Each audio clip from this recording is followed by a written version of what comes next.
Ahora vamos al grano, por fin. Lo que ese recurso de la fenomenología me ha permitido explicar y salvar del vicio o la tendencia que hay a interpretar como conspiranoia ciertas asociaciones sobre la sospecha de eso que en filosofía se denomina el no humano, o sea, la parte que no vemos del fenómeno, es ese fenómeno que hubo entre el año 70 y el año 85, en el cual desaparecen de manera misteriosa, por decirlo menos, innumerables artistas. La lista empieza por el consabido, reconocido, perfectamente ejecutado por una vía o una metodología que hace que parezca un accidente, el señor John Lennon. Y aquí hubo un loco llamado Joao Gubella, puesto en donde era necesario y en estado de locura con un arma, en una época en la que se buscaba que hubieran muertos, ¿no? Eh, para allá por el año 2005, 2004, en la Plaza Altamira. O sea, pones a un loco en un sitio que está con la que sabes que va a actuar de una determinada manera porque es un condicionamiento, un estado psicótico, es un arma humana. Eso se hizo con John Lennon. Pero también en esa época mueren de manera extraña y misteriosa el señor Ismael Rivera, el grupo Madera en Venezuela, Aquiles Nazoa,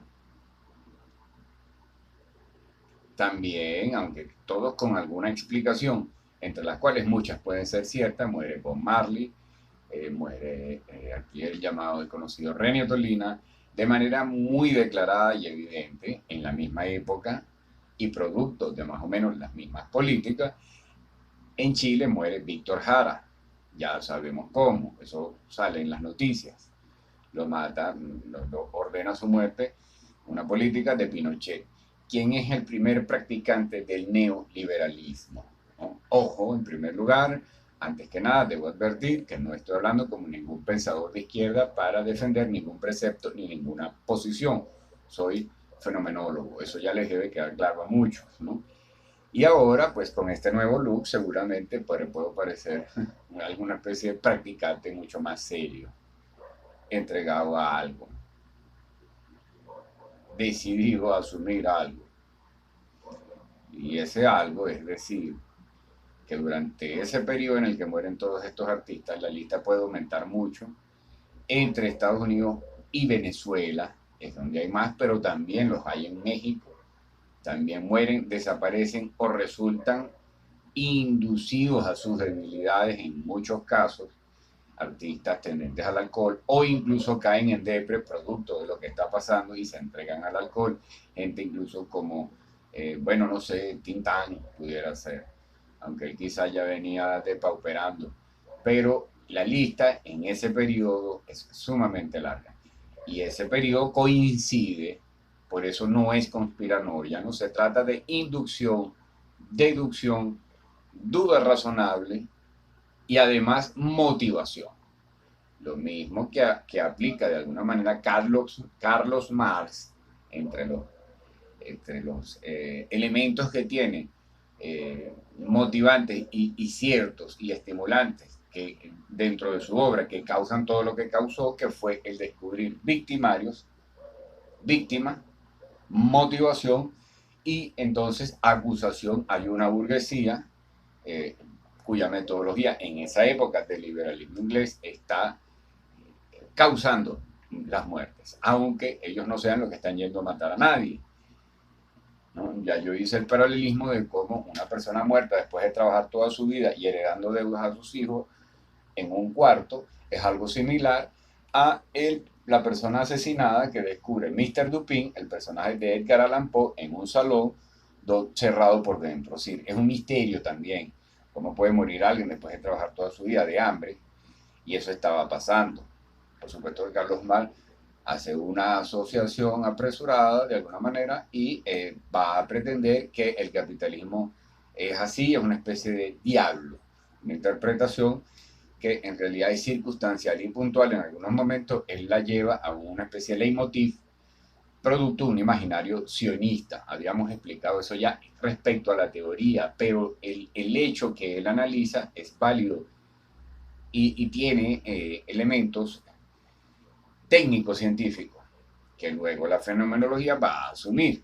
Porque si la experiencia te dice que algo es posible, entonces debes asumir esa investigación. Y en este caso hubo una gran cantidad de artistas asesinados en el periodo en el cual se está introduciendo dentro de la política internacional un nuevo método que es el neoliberalismo, que ya viene funcionando de alguna manera como transnacionales, pero que necesita asaltar un movimiento numéricamente en aumento que es era la contracultura.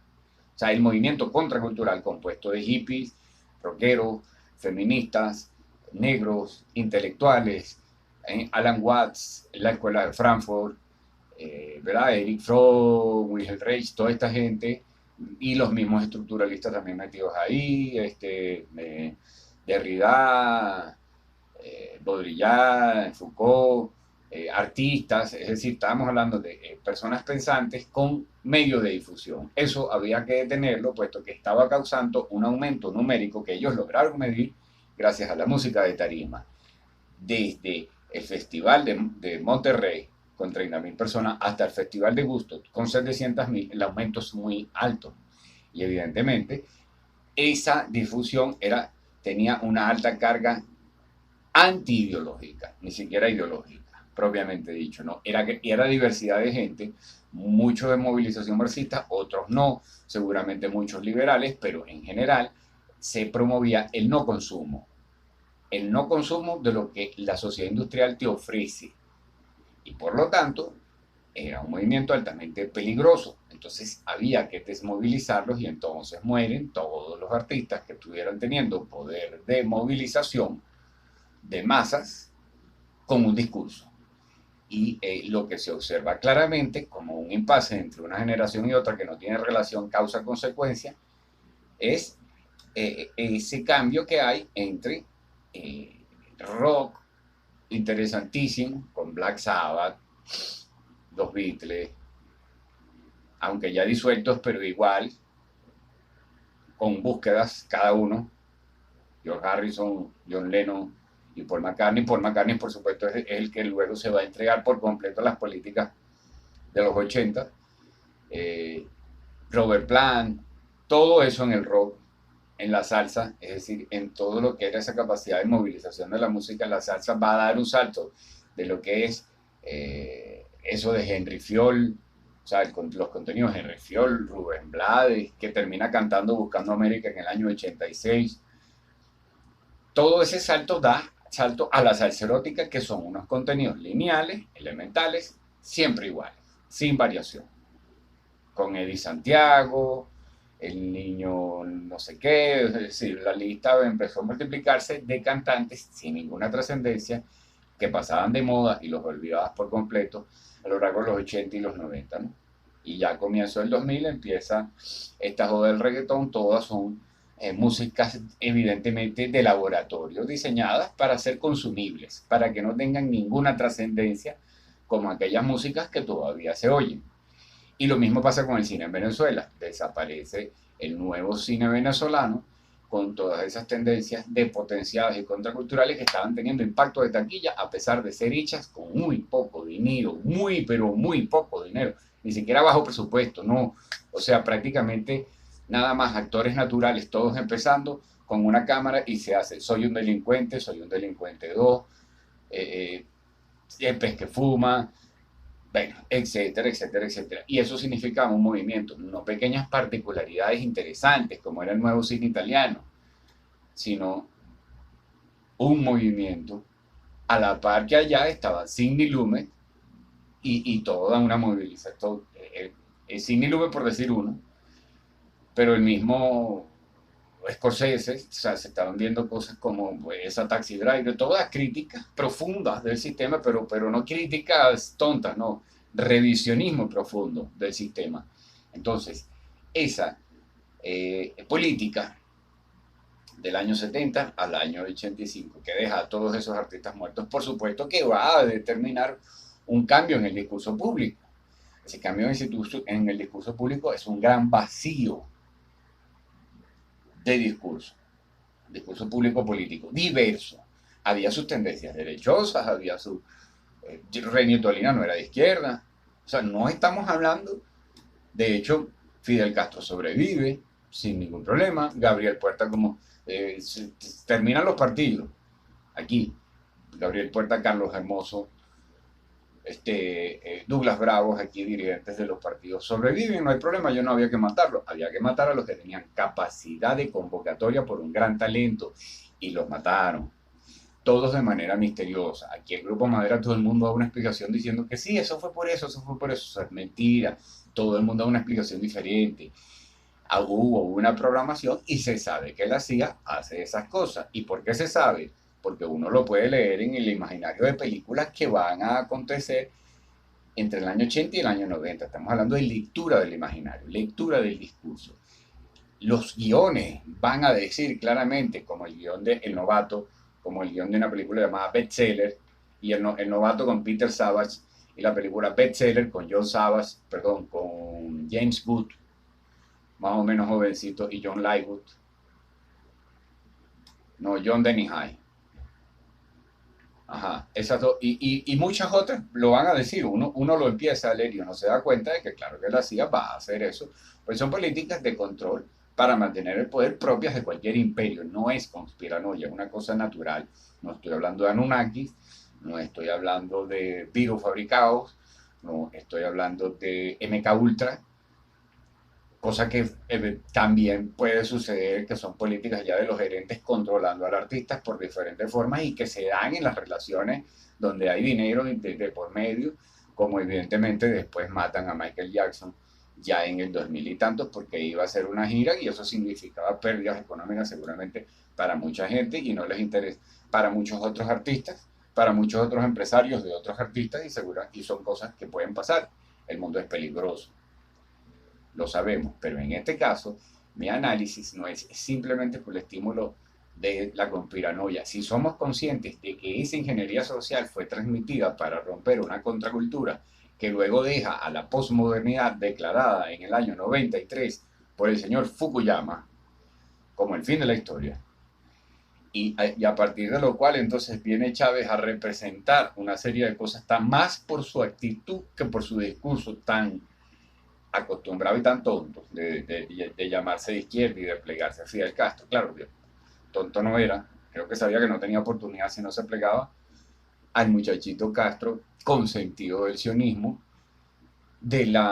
sin lugar a dudas, consentidito del sionismo, es decir, de un transnacional de izquierda. O sea, Fidel Castro no tiene más ahí que el negocio de ofrecer servicios con marca socialismo. Y gracias a eso, pues, no lo joden como a Hussein ni como a Gaddafi, ¿no? Gracias a que él negoció eso. Y eso es evidente. Entonces, claro, lo que no estoy acusando a Fidel Castro de nada, porque creo que Cuba tiene muchas cosas muy positivas, yo no estoy hablando de cosas dicotómicas, es la realidad de los hechos, fenomenología. Gracias a lo que se muestra, se puede deducir la parte oscura. Gracias a lo que se muestra con herramientas técnicas, que es algo más allá incluso que la ciencia. La ciencia tiene poco tiempo, la técnica tiene miles de años ayudándonos a vivir. Tiene miles de años gracias a lo cual hacemos nudos, casas, predecimos los astros, técnicas. Gracias a una técnica, entonces, deducimos que hubo una ingeniería social profunda que nos conduce. Entonces, este es un mensaje largo y todo para los jóvenes, para que sepan que venimos de una ingeniería social profunda que tiene, eso es evidente y lo podemos intuir mucho, pero que tenemos que defendernos de las conspiranoias mismas y de las distracciones en general, puesto que ese es el objetivo, distraernos para no generar respuestas claras y concretas a nuestras necesidades de maneras alternativas y probablemente hasta más efectivas de cómo las ofrecen las transnacionales. El actual coronavirus es la muestra de que La cultura, la sociedad y la cultura industrial actual ya no está pudiendo dar tantas respuestas como creemos. Y la industria del arte y el espectáculo está igualmente destinada a distraernos en gran medida. Pueden hasta convertirse en aliados. En lugar de estar viendo una doctrina Monroe y una invasión del imperio, pueden llegar a ser hasta aliados porque de alguna manera ya se saben también vulnerables y pueden identificarse más bien no con los pobres, porque no se van a identificar con los pobres porque no son pobres, no, con los constructores que no somos pobres, aunque no tengamos nada, pero no nos sentimos pobres. Entonces vamos a tratar de pensar con lo que tenemos a la mano, que es lo que yo llamo cultura silvestre, para generar un verdadero movimiento, pero que no se reúna, que no cometa el error de ir a las tarimas, que seamos miles y millones de verdad pensando con fenomenología, sin la fenomenología y solo nos vamos a masturbar diciendo la verdad será absoluta, Dios, Dios es un absoluto y hay que superarlo y todas esas estupideces. Que si Platón, que si Nietzsche, la sociedad occidental y la vaina. No, con fenomenología respecto al fenómeno que nos acontece. Sin eso, no hay vida, porque nos vamos a quedar en todas las distracciones que nos pongan. Y que son todas. Hasta criticar el capitalismo es una. Este proceso en Venezuela es una, muy efectiva, es una distracción. Maduro es un tipo inventado por ellos. Igual que Hussein en un principio. El único que no fue propiamente inventado por ellos fue Gaddafi, pero para cuando lo van a derrocar, ya desde hace rato Gaddafi está culturalmente vencido, puesto que su cultura no está pudiendo ofrecer nada. Y esta, en Venezuela, en realidad, tiene una gran cantidad de elementos muy interesantes, pero propios, internos, que son distraídos, venidos de la propia creatividad en Venezuela por ese cine de los años 70, por esa novela de vanguardia que habría que investigarla muchísimo más, como Cuando quiero llorar no lloro, las novelas de José Balsa, de José Manuel Briceño Guerrero, de varios del Techo de la Ballena, que es uno de los movimientos más sólidos que hubo en Latinoamérica, contraculturales. En fin, música, y eso es lo que más le teme, el sistema en sí, no Trump, ni nadie en particular, el sistema industrial, lineal, moderno y positivista teme de toda capacidad creativa que empiece a generar respuestas, que se organice, que supere las distracciones y comience a generar respuestas que de verdad resuelvan problemas. Y en ese pensamiento complejo hay más de un aliado que la izquierda se empeña en considerar enemigo, porque la izquierda es ya más que sospechosa. La izquierda forma parte, toda ella, incluido Fidel Castro. Y Maduro ni se diga, esa no es izquierda, eso es posmodernidad. Ya hablaré de esa fenomenología de este proceso con más detalle. Por ahora no nos interesa, sino que vamos directo al grano. Esa ingeniería social fue tan efectiva que produjo a esta dirigencia en Venezuela, perfectamente controlada, previamente controlada. O sea, es mentira que Trump ni Estados Unidos hacen nada para joder a Venezuela. No, ya con esta dirigencia ya estamos jodidos, por cómo son, por cómo van a pensar, porque son adictos previamente a cualquier cosa, porque no generan discursos, porque no hay capacidad de respuesta real ante las situaciones, sino es pedirle a Irán o a Rusia o a alguien más, porque no hay capacidad de respuesta a nada, porque los tipos son brutos e incapaces y son admirados por gente con problemas de autoestima. Así de simple. Entonces, esa ingeniería social fue tan efectiva que produjo esta dirigencia y también una gran depresión profunda que heredas tú, amigo millennials. Una desazón, o sea, no quieres ni participar y no sabes por qué, porque tienes un gran peso arriba, una nube que heredaste y que fue la muerte de los artistas que has debido ver crecer, cuyos discursos ha debido ver llegar a su extremo, a su final, a su propio ocaso y no truncados. Con este video comenzamos.